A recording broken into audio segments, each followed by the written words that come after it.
And many people go through life never getting in touch with their greatness because of the lack of motivation to push themselves, or because they have not found something that they believe to be worthwhile to challenge them.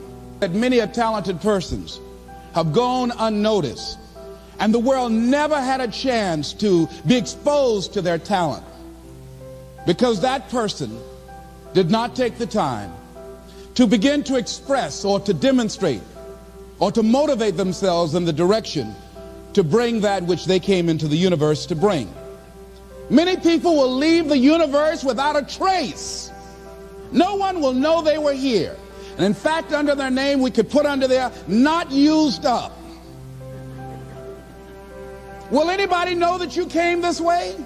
What contribution are you giving? What will you leave? What will be different because you came this way? That life is our gift to us, that God has given us, and how we live our lives is our gift to God. What kind of gift are you formulating? Is this a gift that you like to take back and do something else before you turn it in? Think about that. What can we do? What are some of the keys that we can begin to use to motivate ourselves when our batteries run low? Because I don't care who you are, I don't care what you do, at some time you are going to get tired. At some time you're going to get in a rut. Seem like nothing you do works out right. And sometimes it just seems like you just don't have the wherewithal or the will to do anything. That sometimes you act like you're punch drunk. You're just wading through life, just doing time day in and day out, looking at non-discriminatory television, anything that's on, just looking. And depressed, feeling powerless, feeling useless, and bored. What do you do? How do you get yourself out of a rut? How do you, when you know you can do more than what you've been doing and you're not doing it and you're discontent with where you are, you get angry at yourself. How do you get out of that rut? How do you motivate yourself? One of the things that we must do is that we must be involved in working on achieving self-mastery. You must work on yourself continuously. Never be satisfied with yourself. Always know that as you invest the effort and time on you, that's the greatest ability that human beings have above animals. See, a dog can't be anything but a dog. Tree can't be anything but a tree. Human being, you've got unlimited potential. You can put effort on you, and by concentrating on you and developing you, you can transform your life wherever you are right now. So you want to work on yourself. You want to read books that inspire you and motivate you. You want to listen to tapes over and over and over again. And I suggest that you listen to tapes when you first get up in the morning. You want to control the spirit of your day. When you first wake up in the morning, your mind is operating at 10.5 wave cycles per second. That's when the subconscious mind is most impressionable. Whatever you hear in the first 20 minutes when you wake up, that will affect the spirit of your day. When you listen to tapes, listen with relaxed belief, believing that this can happen for you. And by listening to them, listen to them over and over and over again, and you will get a breakthrough. You can listen to the same tape for months, and all of a sudden you hear something you never heard before. It'll have a special meaning for you. Or read the same book over again, and you find some special insight. You said, I can't believe I didn't see that the first time. So you want to be involved in developing yourself. Most people won't do that. Most people won't take that kind of effort and invest that kind of energy in themselves, because they will fall prey to that conversation within. Oh, don't do that. You don't have time. You're too busy. You're too caught up in the rat race.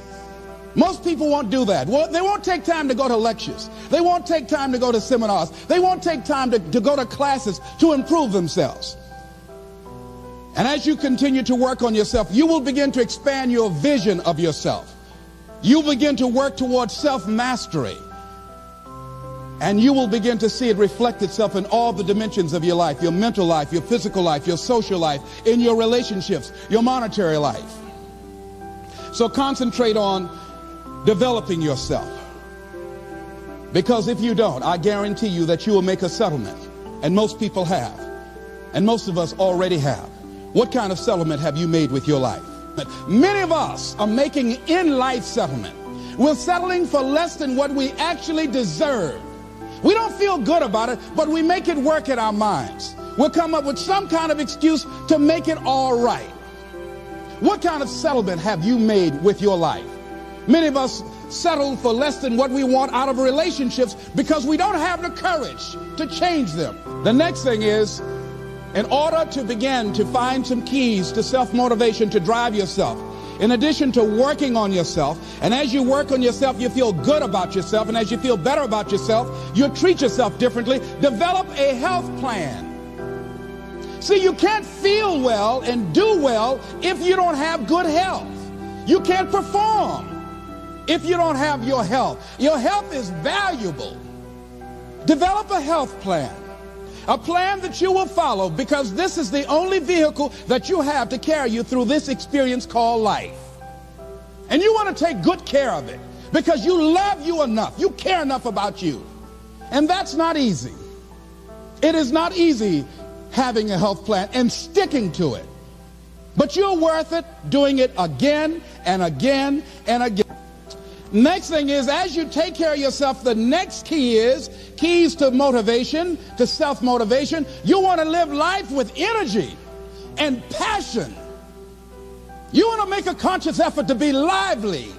See, in life, you either saying hello or goodbye. You either on the way or in the way. You want to be happy. You got a lot to be thankful for. But you watch some of the faces around you every day.